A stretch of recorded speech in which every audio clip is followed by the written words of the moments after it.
اللہ الرحمن الرحیم۔ معزز خواتین و حضرات، فتاوی آن لائن کے ساتھ آپ کا میزبان میاں طاہر حاضر خدمت ہے۔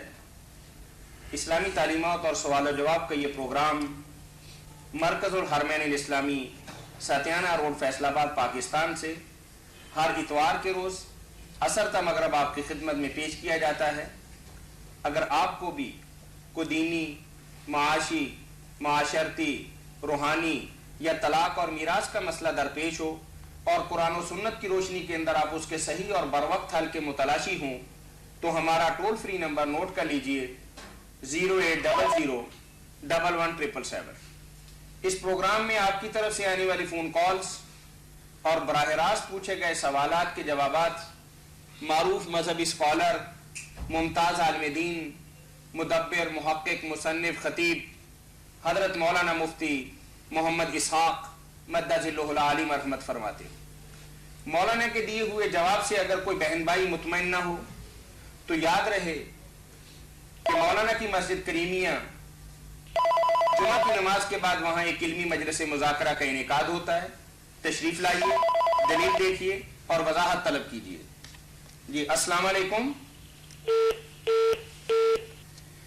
جی مولانا، ہمیں سب سے پہلا ایک سوال موصول ہوا ہے اور قرآن کریم کی ایک آیت مبارکہ کے حوالے سے بھائی نے بات کی ہے کہ اعوذ باللہ من الشیطان الرجیم یا معشر الجن والانس الم یأتکم رسل منکم یتلون علیکم آیاتی۔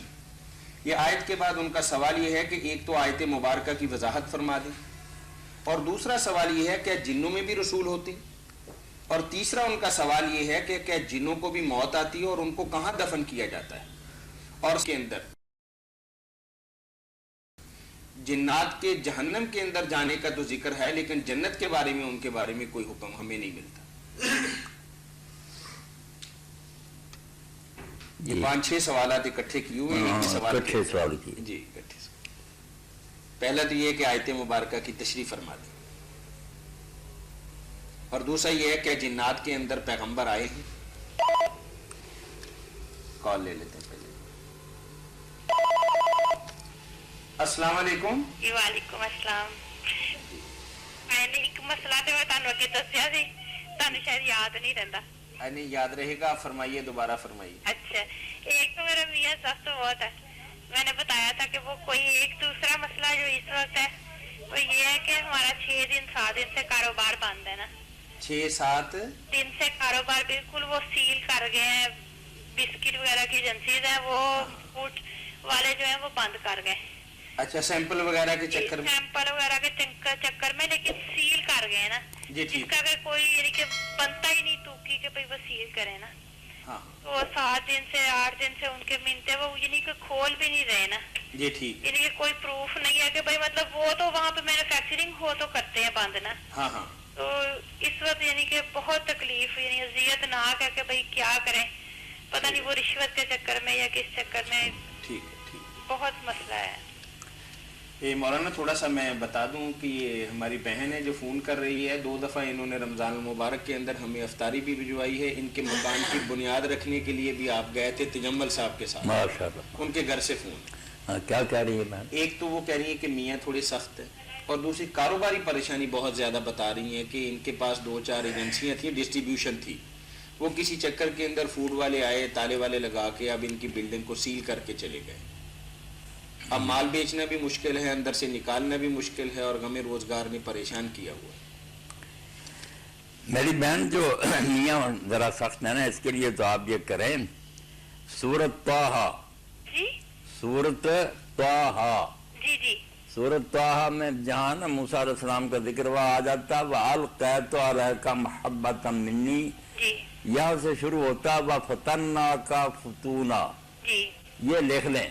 وَأَلْقَيْتُ عَلَيْكَ مَحَبَّةً سے شروع کر کے نا فَتَنَّاكَ فُتُونًا یہاں تک پڑھا کریں، انشاءاللہ نا معاملہ ہو جائے گا درست، اللہ فضل فرمائے گا، خیر ہوگی۔ اور اگر آپ 45 بار ابھی سنتے ہی مجھ سے 45 بار سورہ فاتحہ پڑھ لیں الحمدللہ، اور جو چینی اور نمک گھر میں اس پر مارنے پھونک، تو بچے بھی، خامد بھی، آپ بھی سب محبت سے رہیں گے، نرمی ہوگی۔ یہ 2 عمل تو اس لیے کریں نا۔ اور دوسرا جو آپ نے کہا کہ کاروباروں نے سیل کر دیا، اس کے لیے لکھ لیں فجر کے بعد ما شاء اللہ کانا لا حول ولا قوت الا باللہ العلی العظیم. ماشاء اللہ کانا. ہاں ما شاء اللہ کانا. جی کانا. کاف الف نون کانا. جی جی. لا حول ولا قوت الا باللہ العلی العظیم. یہ 100 مرتبہ پڑھ دیا کریں. جی. انشاءاللہ خیر ہوگی، اللہ مہربانی فرمائے گا، مسئلہ حل ہو جائے گا. بہت شکریہ. فجر کی نماز کے فجر کی نماز جی فجر کی نماز. باقی بہن بھائی بھی پڑھ سکتے سب پڑھ سکتے ہیں، جتنے سن رہے ہیں سارے پڑھ سکتے جی سب پڑھ ہیں، یہ سب کے لیے. بہت شکریہ ہوگا. اللہ خیر کرے میری بہن، فضل فرمائے. اچھا اللہ حافظ. جی بارک اللہ فیک. جنات کے بارے میں جو پوچھا گیا ہے نا، سورہ جو ہے الانعام کی یہ آیت ہے نا. کال لے لیں جی کال لینی چاہیے. السلام علیکم. السلام علیکم. جی جی وعلیکم السلام ورحمۃ مولانا صاحب تو جی مولانا جی صاحب ہیں. میرا ایک مسئلہ ہے سر. جی میری جی. سسٹر بڑی کا ہے. ہاں ہاں وہ نا میرا جو بہنوئی صاحب ہے نا، ہاں ہاں. وہ بہت زیادہ میری آپی کو تنگ کرتے ہیں. یہ میری ماما کی طرف نہیں آنے دیتے، ادھر ہماری طرف. ٹھیک ہے. تو وہ ادھر ویسے بھی ہر کوئی بھی کام ہو تو نقص نکالتا ہے. تو اگر پیسہ ہو اس کے پاس تو وہ اپنی بیگم کو نہیں دیتا، باہر دے دیتا، اپنی بہن بھائیوں کو دیتا، لیکن بیگم کو نہیں دیتا. جب بھی وہ کہتا ہے تو کہتا میں نے نہیں دینے. وہ جلسی فیل کرتا ہے، ابھی وہ دیتا نہیں ہے، کہتا میں نے نہیں دینی، میرے پاس نہیں ہے. جی جی. تو بس اس وجہ سے میری آپی بہت زیادہ پریشان ہے. اس کو بھی کہنا اپنی بہن کو کہ یہ سورہ فاتحہ جو ہے نا الحمد شریف ہے بسم اللہ سمیت. یہ اور ہے جی. ہیں؟ یہ اور ہے بی بی. اچھا یہ کیا کہہ رہی ہیں؟ یہ بھی یہ کہہ رہی ہیں نا مسئلہ کہ ان کا بھی یہی ہے. مسئلہ بہن کو تنگ جی کر. بہن کو تنگ کر. ہاں ہاں بہن. جی. تو یہ سورہ فاتحہ جو ہے نا 45 بار اس کون سی صورت؟ الحمد شریف جو ہے نا ہاں پڑھتے، جی ہاں جی. یہ 45 بار پڑھ کر نا اپنی بہن سے کہیں کہ وہ گھر میں جو چینی اور نمک استعمال ہوتا ہے نا ہاں جی اس پر پھونک مار دیا کریں. ہاں جی. سارے کھائیں انشاءاللہ نا، وہ خاوند بھی ٹھیک ہو جائے گا، باقی بھی ٹھیک ہوں گے. سورۃ فاتحہ پڑھ کے کتنی دفعہ؟ 45 بار 45 ٹائم. ٹھیک ہے جی 45. جی ہاں، اور صبح نماز کے بعد 41 بار لا الہ الا انت سبحانک انی کنت من الظالمین. جی. یہ 41 بار پڑھ لیا کریں. 40 بار یہ اور 45 دوسری ہاں وہ سورۃ فاتحہ. سورہ فاتحہ ہاں جی. خیر ہوگی انشاءاللہ. چلو ٹھیک ہے. یہ 41 بار تو جو ہے نا سارے لوگ پڑھیں، مگر درمیان میں بات نہ کریں، نہ کوئی اور ذکر کریں. یہ ایک ہی نا جی جی. فاتحہ والا نہ فجر کے وقت شروع کریں، انشاءاللہ سارے مسائل حل ہوں. 45 دفعہ سورۃ فاتحہ اور 41 دفعہ یہ لا الہ الا انت سبحانک. یہ فجر کے وقت پڑھنا لا الہ الا انت. اچھا فجر کے وقت یہ اور یہ سورۃ فاتحہ یہ جب جی چاہے ابھی پڑھ لیں. ابھی پڑھ. ابھی پڑھ لیں. ابھی پڑھ. چلو ٹھیک ہے. تھینک یو جی. جی ٹھیک. یہ جو آیا نا کہ اللہ پاک فرماتا ہے قیامت کے دن ہم کہیں گے کیا جنوں اور انسانوں کی جماعت، کیا تم میں سے رسول نہیں آئے تھے؟ کال لیں گے. جی. السلام علیکم. وعلیکم السلام. امین شاہ لاہور سے. امین لاہور صاحب سے بات خیریت کر رہے ہے؟ ہیں. شاہ صاحب لاہور کے یہاں موسم کیسا ہے؟ ہمارے یہاں تو الحمدللہ باران رحمت ہو رہی ہے. ادھر نہیں ابھی ہوئی ہے. جی الحمدللہ ادھر تو رات سے ہی سلسلہ جاری ہے. ہاں جی وہ مجھے پہلے پتا چلا، صبح میں نے بات کی تھی فیصل آباد تو پتا چل گیا. فیصل آباد والوں پہ اس دفعہ کرم ہو گیا. اللہ برکت دے، ادھر بھی کر دے. ہر جگہ باران رحمت اللہ تعالیٰ فرمائے. بہت ضروری ہے. اپنے امین صاحب پوچھیں کیا پوچھنا. ہاں جی میں یہ پوچھ رہا ہوں کہ آپ ٹائم ٹو ٹائم مختلف تقریروں میں آپ کی جو ہے نا اس میں دعائیں ہوتی ہیں، مختلف آپ بیان کرتے رہتے ہیں دعائیں. جی تو ان کو ان دعاؤں کو اکٹھا کر کے کوئی کمپائل کرنے کا کوئی سلسلہ یا کوئی علیحدہ کتابچہ وغیرہ کوئی نہیں آ رہا؟ یہ بچے جو ہے نا یہ چھپوا کر فوٹو سٹیٹ کر کے تقسیم تو کرتے ہیں، مگر ارادہ یہی ہے کہ ان کو نا الادعیۃ المختارہ چنی ہوئی دعائیں، واہ واہ. یہ ایک کتاب بنا کر نا چھوٹی سی، جی جی یہ آپ دوستوں تک ان کو پہنچا دیں. یہ بچے انشاءاللہ کریں گے اس کو انشاءاللہ. اچھا یہ دوسری جو آپ کرنا کی ہے. خطبات میں نے شاہ صاحب یہ شاہ آپ صاحب کے میں لیے میں ایک دعا پڑھنے لگا ہوں، بھائی نے دی ہے، تکبیر اکیڈمی نے پرنٹ کیا، آپ بھی سن لیں، باقی بہن بھائی بھی جو ہمارا پروگرام سن رہے ہیں سن جی جی انشاءاللہ العزیز فائدہ ہوگا. ذرا سنیے. سنائیں. جی پریشان اور مفلس حال لوگوں کے لیے تحفہ. جی جی جی. بسم اللہ الرحمن الرحیم. لا حول ولا قوت الا باللہ العلی العظیم. فجر کی نماز کے بعد اور مغرب کی نماز کے بعد 7 مرتبہ پڑھنا. Very nice. بہت اچھا. جی دوسرا ہے وہ 10 دفعہ پڑھیں گے فجر کی نماز کے بعد. دوسری دعا سن لیں. سبحان اللہ العظیم و بحمدہ لا حول ولا قوت الا باللہ العلی العظیم. ماشاءاللہ. اور ٹھیک ہے جی ایک اور دعا ہے جی اسی کے اندر. یہ سب پریشان حال لوگوں کے لیے دعائیں ہیں, مفلس, پریشان, کاروباری طور پر تنگ, بیمار. اور یہ دعا ہے کہ ما شاء اللہ کان, ماشاء اللہ کان لا حول ولا قوت الا باللہ العلی العظیم 100 مرتبہ پڑھنا ہے فجر کی نماز کے بعد. ماشاء اللہ کانا لا حول ولا قوت الا باللہ العلی العظیم. جی اس کے ساتھ ایک واقعہ بھی بھائیوں نے لکھ کے بھجوایا ہے کہ نبی کریم صلی اللہ علیہ وسلم نے ایک صحابی کو کافی مدت کے بعد دیکھا تو پوچھا آپ کہاں رہے اور ایسی حالت کیوں بنا رکھی ہے؟ تو صحابی نے عرض کیا کہ یا رسول اللہ صلی اللہ علیہ وسلم بیماری اور معاشی بدحالی کی وجہ سے پریشان ہوں. تو نبی مکرم صلی اللہ علیہ وسلم نے یہ دعا پڑھنے کا حکم دیا. پھر کچھ عرصے کے بعد دوبارہ ملاقات ہوئی تو بتایا کہ اے اللہ کے رسول, اللہ تعالیٰ نے ہر طرح سے خیر و برکت سے نواز دیا ہے.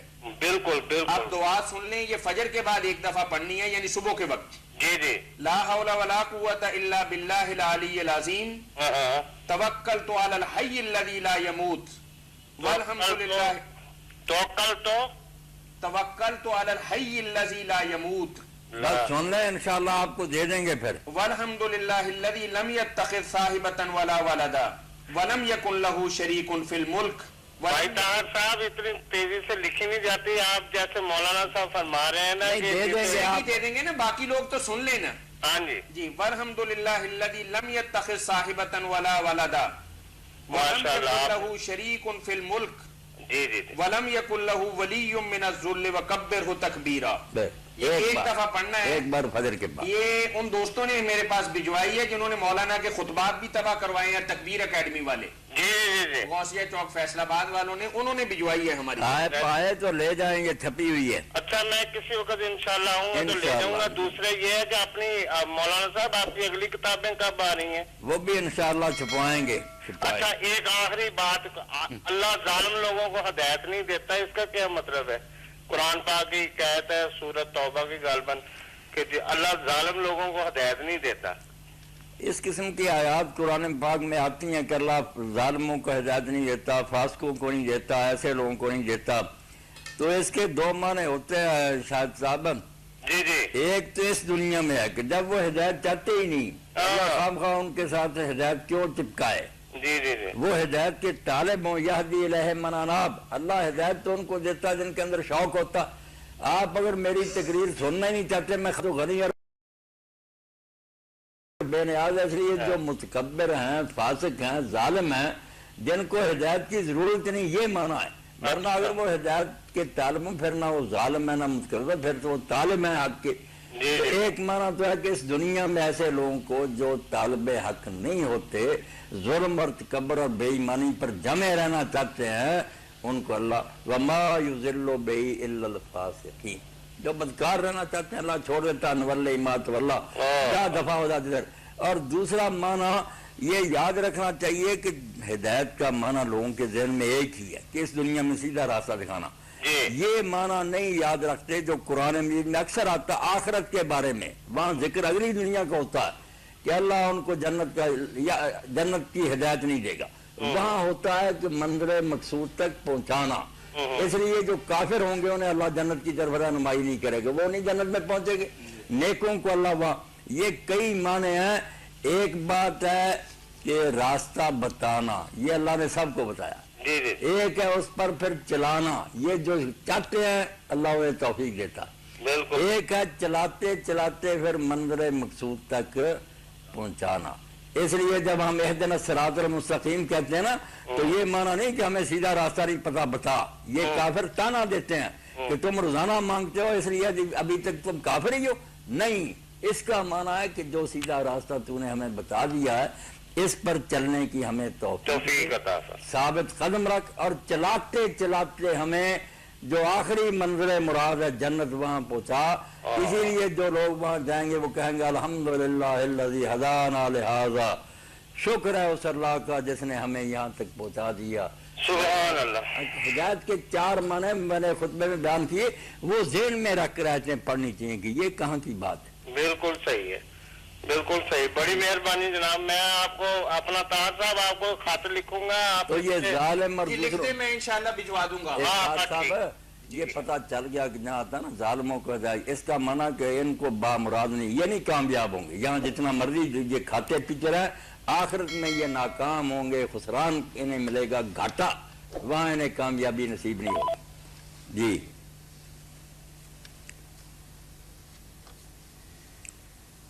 جنات کے بارے میں جو اللہ پاک فرماتا ہے کہ ہم کہیں گے کیا جنوں اور انسانوں کی جماعت, کیا تم میں سے رسول نہیں آئے؟ السلام علیکم. السلام علیکم. جی وعلیکم السلام ورحمۃ اللہ.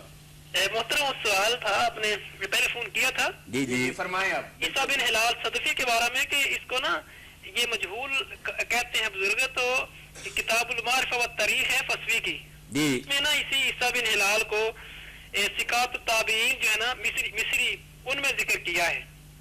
نہیں یہ تو میرے بھائی ٹھیک ہے, ثقات التابعین میں تو کرتے رہتے ہیں لوگ, ابن حبان بھی کرتے ہیں, اجلی بھی کرتے ہیں. دیکھنا جو ہے نا کہ ان کی جہالت کس طرح رفع ہوئی ہے, کو بتایا اس نے فصیح نے کہ کن کن نے اس سے روایت کی. مطلب کہ جب محدثین کسی کو ثقہ کہہ دیں تو اس کی جہالت رفع نہیں ہو جاتی. نہیں بھائی بڑے بڑے کہتے رہتے ہیں, دوسرے پھر کہتے ہیں نا کہ یہ کہہ رہا مگر اس کا مجہول ہونا ختم نہیں ہوا.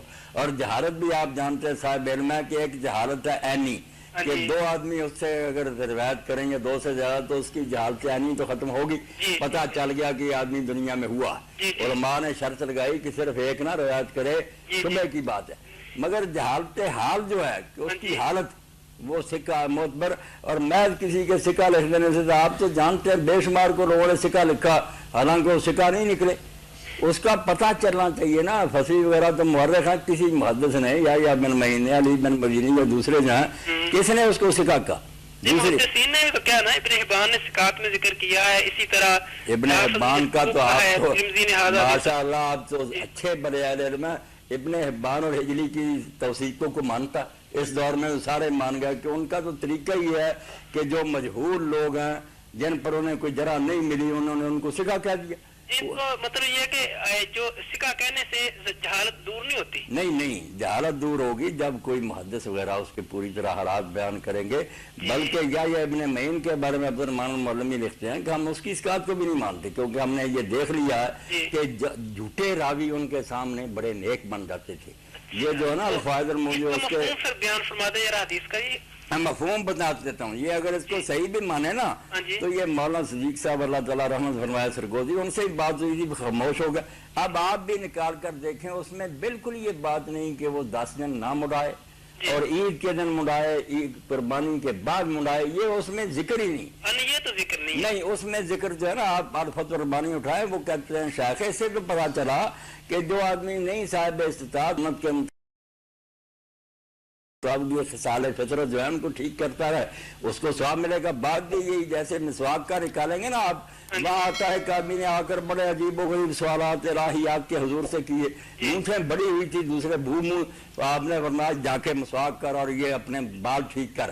تو اس لیے جو قربانی پوچھ رہا تھا نا تھا پہلے کچھ نہیں منیحا, آپ نے فرمایا اپنے بال درست کر, اللہ تعالیٰ پورا ثواب دے. اس میں کہیں نہیں الفتح الربانی نکالے. وہ کہتے اسے تو پتا چلا کہ وہ ایام العشر میں جب جی چاہے, جب دیکھے کہ میری بڑھ گئی ہیں سنت کے مطابق کرے, اللہ اس کو اجر دے. اس میں کہیں یہ الفاظ نہیں میرے بھائی کہ وہ 10 دن نہ مڑائے پھر بعد میں مڑائے. یہ خام خواہ اس میں گھسیڑنے والی بات ہے نا. فتح الربانی اور دوسری کیا بتائی آپ نے؟ الفتح الربانی بھی دیکھیں, اور جو سنن نسائی کا حاشیہ علامہ سندھی رحمۃ اللہ علیہ کا وہ بھی دیکھیں. کسی نے یہ معنی نہیں لیا, یہ اس کی جب نیت ہے تو بے شک وہ بیچارہ نہیں کر رہے, انشاءاللہ ویسے ہی اسے ثواب مل گیا. ٹھیک ہے, جزاکم اللہ خیر. کہاں سے بات کر رہے تھے؟ یہ ادارہ اثریہ سے کر رہے ہیں بھائی اپنے طارق صاحب آپ ہیں؟ ہاں جی طارق, کیا حال چال ہے؟ اللہ کا شکر ہے. الحمدللہ. کوئی مولانا کا بھی پتہ آیا؟ جی مولانا کی کوئی اطلاع آئی؟ مولانا جو ہے نا وہ بدھ کے روز آیا تھا فون ان کا بھی. ہاں اللہ تعالیٰ خیریت سے الحمدللہ خیریت سے رکھے, اللہ پاک مہربانی. السلام علیکم. مولانا اثری صاحب گئے ہوئے نا. ہیلو جی السلام علیکم. وعلیکم السلام. تو یہ جو ہے اب اس میں خام خواہ تعویل کر کے نا لوگوں نے کہ منکم سے مراد ہے تغلیب کے طور پہ ہیں تو انسانوں میں سے مرچوں کے دونوں گروہ اکٹھے جیسے یہ تم میں سے کہہ دیا. کال لیں گے جی السلام علیکم. وعلیکم السلام سر، ظاہر بول رہے ہیں سعودی عرب سے. جی جی ماشاء اللہ. مکے سے یا مدینے سے؟ مکے سے سر. مولانا السلام علیکم. وعلیکم السلام. ہم تو تھک گئے بھائی. مولانا تھک گئے. ارشد بھی تھک گیا, ہم بھی تھک گئے. پتا نہیں مولانا میں جمعے والے دن تکا پہ بیٹھا تھا, میں نے اپنا موبائل بند کر لیا تھا. ہاں یہی بات ابھی میں نے پوچھا تھا تو کہتے تھے آئے گا یہی پروگرام کر. تو خیر سے ہیں آپ؟ الحمدللہ مولانا, آپ سے آپ کی صحت ٹھیک ہے؟ الحمدللہ. پتا چلا تھا ارشد نے بتایا کو بیمار ہو گئے تھے, آپ ٹھیک ہو؟ مولانا الحمدللہ ٹھیک ہوں. گلے کا مسئلہ تھا, گلا ذرا خراب ہو گیا تھا, لیکن اب الحمدللہ ٹھیک ہے. تو عمرہ وغیرہ صاحب الحمدللہ ٹھیک ٹھاک ہو گیا؟ بڑا اچھا عمرہ کیا, عمرہ بھی کیا, اور آپ سب لوگوں کے لیے دعائیں کی ہیں, آپ کے لیے, آپ کی صحت کی اور عزت کی دعا کی. اسی طرح حج بھی اللہ تعالیٰ آپ کو صحیح طریقہ سے. تو بیگم بھی ٹھیک ہے؟ ہاں جی الحمدللہ مولانا سب ٹھیک ہے. میرے جو دوسرے ساتھی ہیں وہ بھی الحمدللہ ٹھیک ہے, جو میرے ساتھ اور سب تک میرا سلام پہنچا دینا نا. اقبال بھی گئے, سبھی آپ کو سلام کہہ رہے ہیں. وعلیکم السلام ورحمۃ اللہ. جتنے دوست بیٹھے ہیں سب کی بڑی یاد آتی ہے, اور سب کو میں دل کی گہرائیوں سے سلام پیش کرتا ہوں. آپ کو لائے, حج آپ کا قبول فرمائے, بڑی خوشی ہوئی, بہت خوشی ہوئی. آمین آمین. مولانا سب کے لیے میں نے دعا کی, آپ لوگوں کے لیے. مولانا 2-3 مسئلے تھے میرے ذہن میں, میں نے کہا آپ سے پوچھ لوں, بتا دیتے ہی. ایک مولانا یہ کہ کتاب میں ایک میں لکھا ہوا ہے ادھر کہ جب آپ حج کا احرام باندھیں اس کے بعد طواف کریں, ایک طواف ضرور کریں احرام باندھنے کے بعد. مکہ ادھر یعنی کہ ادھر سے جب ہم نے طواف باندھ کے نکلنا ہے حج کا, اس کے بعد دوسرا مولانا کہ جب ہم نے ادھر عرفات جانا ہے منار سے, تو اس وقت ہم نے کندھا تو نہیں کسی موقع پہ بھی ننگا کرنا جیسے ہم ادھر کرتے ہیں. یہ 2 چیزیں تھیں میرے ذہن میں مولانا. نہیں اب نہیں گندا کبھی بھی ننگا کرنا. تو دوسرا مولانا جو طواف کہتے ہیں رام باندھنے کے بعد کندھا ننگا جو ظاہر کرنا تھا, وہ پہلا ہی طواف جو جاتے ہی کرتے ہیں عمرے کا, جو آپ نے کر لیا اس میں ننگا کیا جاتا. اب کسی طواف میں وہ اتباع کندھا ننگا نہیں کرنا. ٹھیک ہے. دوسرا مولانا جو طواف کرنا ہے رام باندھنے کے بعد, یہ ٹھیک ہے جی؟ نہیں, یہاں سے جب آپ نے رام باندھنا کوئی طواف نہیں کرنا, نہ کوئی کریں. البتہ وہ میں نے بات بتائی تھی نا عام لوگوں کو بتانے کی تو نہیں, کہ اگر کوئی عورت یہ محسوس کرتی ہے نا یا بوڑھا کہ میرے لیے تنگی ہوگی وہاں سے طواف زیارت میں, تو وہ پتہ ہے مجھے, وہ بتا دیا نا کہ وہ اب بھی نا احرام باندھ کے طواف زیارت بھی کر لے, صفا مروہ کی صحیح بھی کر لے.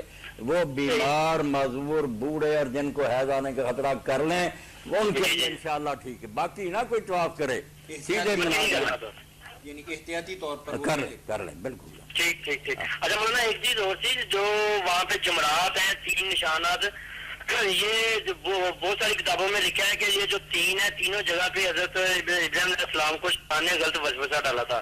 میرے ذہن میں یہ سوال اٹھتا تھا کہ آیا یہ وہی وسوسے کے 3 پوائنٹ ہیں, یا کہ ویسے ہی اپنے نفس کو مارنے کے لیے اللہ نے 3 جگہ رکھی ہیں, 3 کیوں رکھی, ایک پہ ہم 21 کنکریاں کیوں, ایک پہ 21 کنکریاں مارتے تھے. یہ میرا چھوٹا سوال تھا بیٹا. جو یہ مشہور جو ہے نا کتابوں میں لکھتے ہیں کہ شیطان نے ورگلانا چاہے ابراہیم علیہ السلام کو, اسماعیل علیہ السلام کو, اس لیے انہوں نے کنکریں ماری, وہ زمین میں دھنس گیا. یہ باتیں دوسرے سوچا جائے تو یہ بات بنتی نہیں کہ اگر پہلے دن اس نے ورگلایا تھا 3 جگہوں پر قربانی سے پہلے, تو تینوں جگہ کنکریاں, پھر 10 کو چاہیے تھا تینوں جگہ کنکریاں مارتے. اور ساتھ یہ بھی بات کہ جب 10 کو قربانی ہو چکی ابراہیم علیہ السلام کی, وہ زمبا بھی آ گیا, یہ جانور, اس کے بعد 11 12 13 کو پھر وہ کیا کرتے رہے, پھر ابلیس کا کیا کام تھا, وہ تو یہ بات کوئی نہیں, عقلاً بھی غلط ہے, سندن بھی غلط ہے, کوئی چیز نہیں. باقی کیوں ہے بیٹا, کیوں ہے اس کا تو پتہ کسی کو نہیں, مگر جو باتیں میں نے آپ لوگوں کو بتائی ہیں نا کہ 3 ہی عقیدے ہیں, 3 عقیدوں میں شیطان خلل ڈالتا. وہ آیا تھا یا نہیں, اب بھی اللہ ہی ہے نہیں. سب سے پہلے تو وہ یہ دہریہ بنانا چاہتا ہے, اگر اللہ ہی نہ رہے تو سارا دین ختم. اس لیے پہلے دن جو بڑی برجی ہے نا جمرۃ الکبریٰ, وہ سب سے بڑی ہے دہریت کو ختم کرو. پہلے یہ ختم کرو کہ اللہ ہی نہیں, اللہ پر یقین کرو, پہلے یہ بت توڑنا ہے. اور اس کے بعد جو ہے 3 پھر 3 دن وہ ہے اللہ رسول قیامت. اللہ ہے تو پھر ہماری ہدایت کے لیے رسول بھیجا ہے, اس کا انجام کیا ہوگا ماننے والے.